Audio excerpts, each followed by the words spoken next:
Selamat malam semua. Di sini saya akan mempresentasikan UAS saya pada mata kuliah Bisnis Intelijen. Perkenalkan, nama saya Novia Zitorus dengan NIM 230101020112 dengan kelas SI 403 dengan prodi PJJ Sistem Informasi Universitas Siber Asia. Pada UAS mata kuliah Bisnis Intelijen ini adalah mencari satu jurnal online yang membahas mengenai penerapan metode bisnis intelijen. Jadi, judul jurnal online yang akan saya bahas adalah Analisis Penerapan Model Bisnis Intelijen pada Aplikasi Payment Point Online Banking dalam Meningkatkan Strategi Pemasaran Studi Kasus Aplikasi Apotik Kuota. Berikut adalah detail dari jurnal online yang akan saya bahas, tersedia secara online pada link tersebut.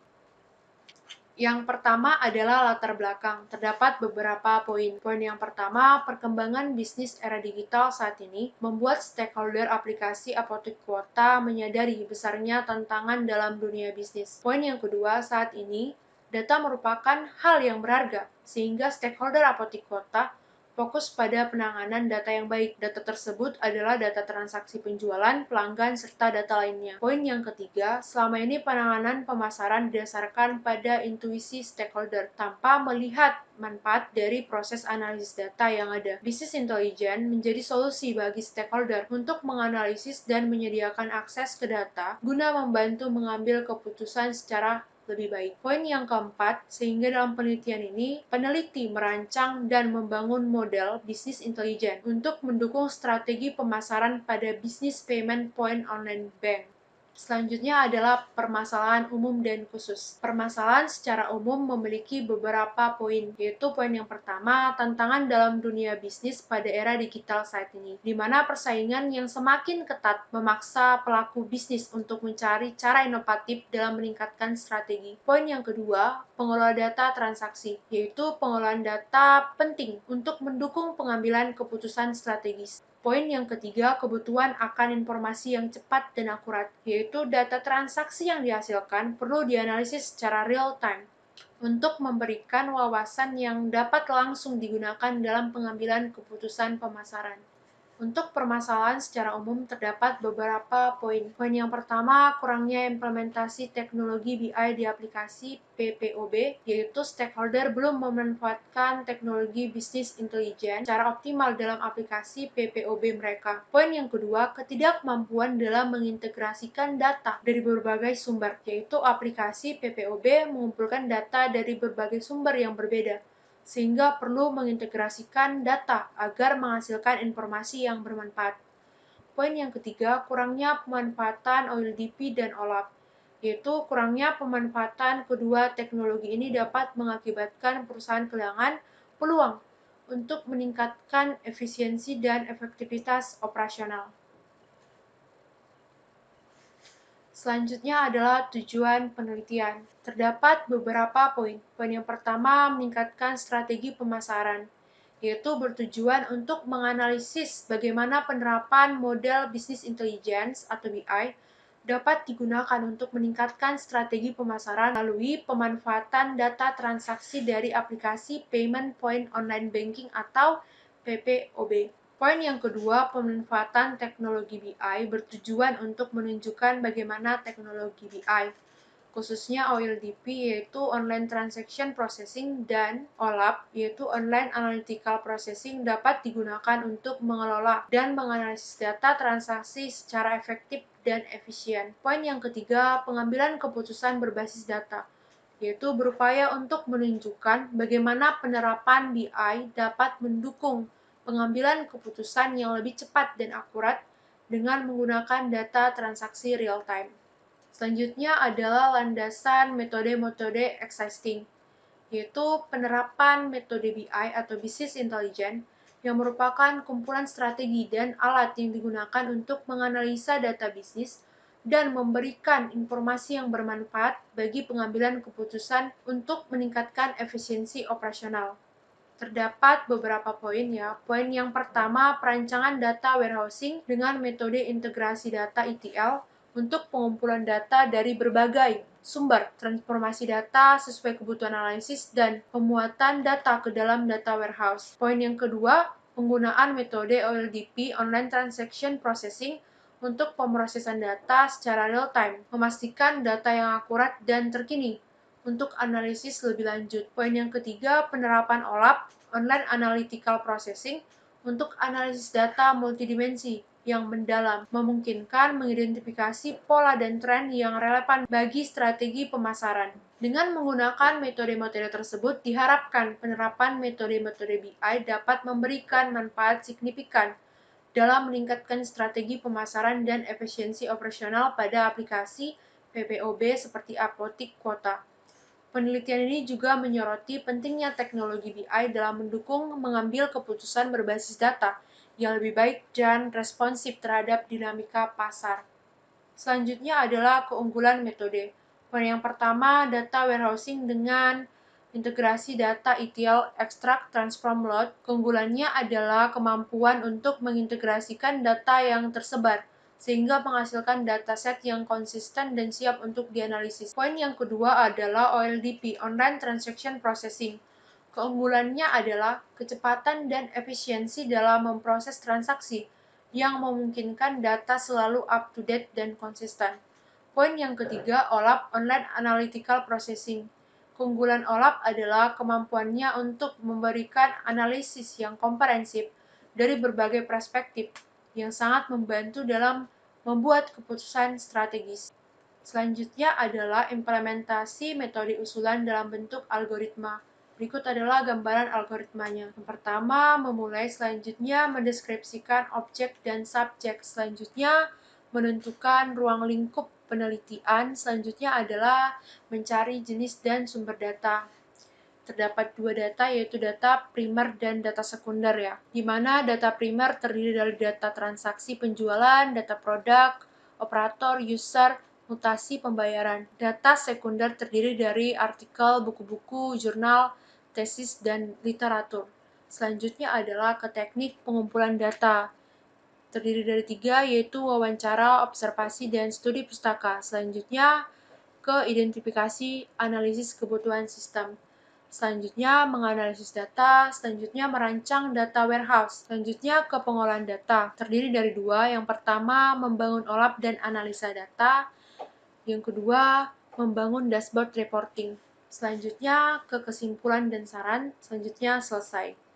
Berikut model skema data warehouse untuk analisis multidimensional yang terdiri atas satu tabel fakta dan beberapa tabel dimensi, di mana ada dimensi waktu, dimensi produk, dimensi user, dan dimensi target. Selanjutnya adalah hasil implementasi metode usulan dalam bentuk dashboard. Hasil implementasi dalam bentuk dashboard melalui Microsoft Power BI yang memungkinkan pengguna menyajikan laporan dalam berbagai macam bentuk visual. Proses penyajian tersebut disebut dengan layanan pelaporan. Dalam penelitian ini, hasil layanan pelaporan dibutuhkan dalam proses pengambilan keputusan yang akan dilakukan oleh stakeholder aplikasi Apotik Kuota. Proses pengambilan keputusan didasarkan pada teori dalam penerapan strategi marketing, yaitu strategi 4P, bauran pemasaran yang terdiri dari penerapan strategi produk-produk, penerapan strategi harga price, penerapan strategi promosi promotion, dan penerapan strategi distribusi place. Selanjutnya, informasi tersebut akan disajikan pada dashboard pelaporan berdasarkan komponen dalam pembaruan pemasaran atau marketing mix. Berikut adalah dashboard-nya. Gambar pertama adalah dashboard pelaporan komponen harga. Gambar kedua adalah dashboard pelaporan komponen produk. Selanjutnya, gambar ketiga adalah informasi detail total keuntungan berdasarkan jenis produk. Gambar-gambar tersebut menunjukkan tampilan dashboard pelaporan komponen produk yang berisi informasi total keuntungan berdasarkan jenis produk per kuartal dan per tahun. Dari gambar ketiga terlihat pendapatan terkecil merupakan produk GoPay. Informasi tersebut dapat menjadi acuan dalam menambah jenis produk yang akan ditambah oleh pihak stakeholder. Paket internet masih menjadi produk favorit pengguna dalam menentukan transaksi. Jika melihat tren yang terjadi saat ini, penambahan produk PPOB baru pada aplikasi Apotik Kuota perlu dilakukan untuk meningkatkan keuntungan yang signifikan. Selanjutnya, gambar keempat, yaitu dashboard pelaporan komponen distribusi. Selanjutnya, gambar kelima, yaitu informasi detail keuntungan berdasarkan status pengguna. Nah, pada gambar keempat menunjukkan tampilan dashboard pelaporan komponen flash atau distribusi yang berisikan informasi total keuntungan berdasarkan keseluruhan status pengguna per tahun. Gambar kelima menunjukkan bahwa pengguna dengan status member dan non-member memiliki tingkat total keuntungan yang tinggi berdasarkan total transaksinya dibandingkan dengan pengguna reseller. Berdasarkan hal tersebut, strategi distribusi untuk meningkatkan jumlah pengguna yang berstatus reseller perlu dilakukan. Nah, secara umum evaluasi dari proses ETL memiliki beberapa tujuan akhir, yaitu data completeness, data transformation, dan integration testing. Evaluasi data completeness dilakukan adalah dengan melakukan verifikasi untuk memastikan semua data yang dibutuhkan dapat dimuat dalam data warehouse. Salah satunya dilakukan dengan membandingkan semua nilai unik pada atribut kunci antara sumber OLTP dan data yang diisi pada data warehouse. Evaluasi data transformation dilakukan untuk memastikan bahwa perubahan data yang dilakukan sesuai dengan kebutuhan pembangunan BI pada aplikasi Apotik Kuota. Gambar selanjutnya adalah evaluasi dengan cara integration testing, di mana bagian dari proses integrasi berbagai sumber untuk memastikan bahwa penggunaan BI dapat berjalan dengan baik. Sebagai contoh, saat melakukan proses integrasi untuk tabel fakta transaksi yang menghubungkan dengan tabel dimensi, produk pengguna, target, dan waktu adalah dengan melakukan proses query penggabungan atau join pada standar query language atau SQL. Query kemudian dijalankan untuk menghasilkan kubus data seperti yang terlihat pada gambar di atas. Hasil analisa data. Berikut adalah penjelasan mengenai hasil analisa data yang terkait dengan parameter-parameternya. Poin yang pertama, volume penjualan. Indikator keberhasilannya adalah peningkatan volume penjualan setelah penerapan BA dengan OLTP dan OLAP.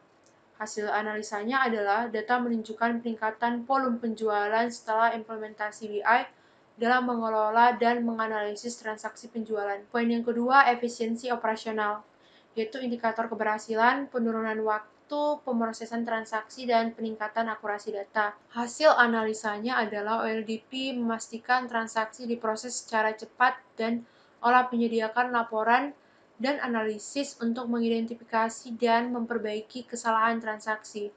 Hasil implementasi BI membuat efisiensi operasional meningkat signifikan. Poin yang ketiga adalah kepuasan pelanggan. Indikator keberhasilannya adalah peningkatan skor kepuasan pelanggan. Hasil analisanya adalah OLTP menyediakan layanan transaksi yang cepat dan andal. OLAP menganalisis feedback pelanggan untuk mengidentifikasi area yang perlu ditingkatkan. Hasil survei kepuasan pelanggan menunjukkan peningkatan setelah penerapan BI. Poin keempat adalah pengambilan keputusan berbasis data.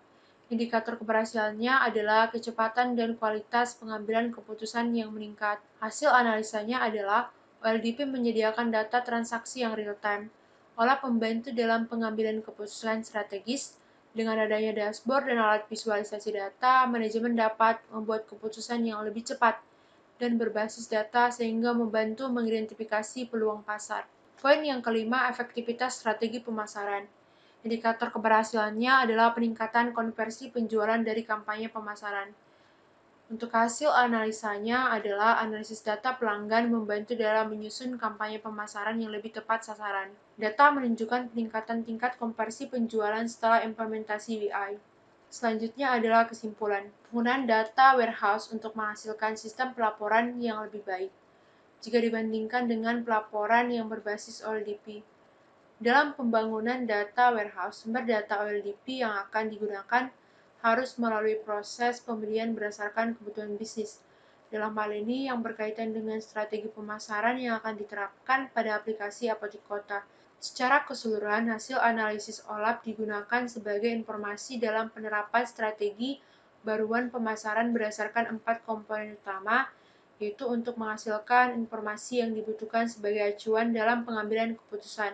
Penggunaan Microsoft Power BI dijadikan sebagai langkah awal proses implementasi pada Apotik Kota untuk pengembangan pengolahan data di masa yang akan datang. Kemampuan dari hasil implementasi BI telah berhasil dievaluasi melalui proses ETL, yaitu data completeness, data transformation, dan integration testing.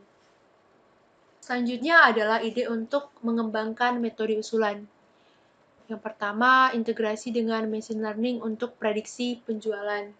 Deskripsinya adalah mengintegrasikan algoritma machine learning dengan sistem BI untuk memprediksi tren penjualan di masa depan berdasarkan data historis. Pengembangannya adalah implementasi metode prediksi seperti regresi linear atau pohon keputusan untuk mengambil pola data dan membuat prediksi yang lebih akurat. Manfaatnya adalah membantu manajemen dalam perencanaan stok, kampanye pemasaran, dan strategi penjualan dengan mengandalkan prediksi berbasis data.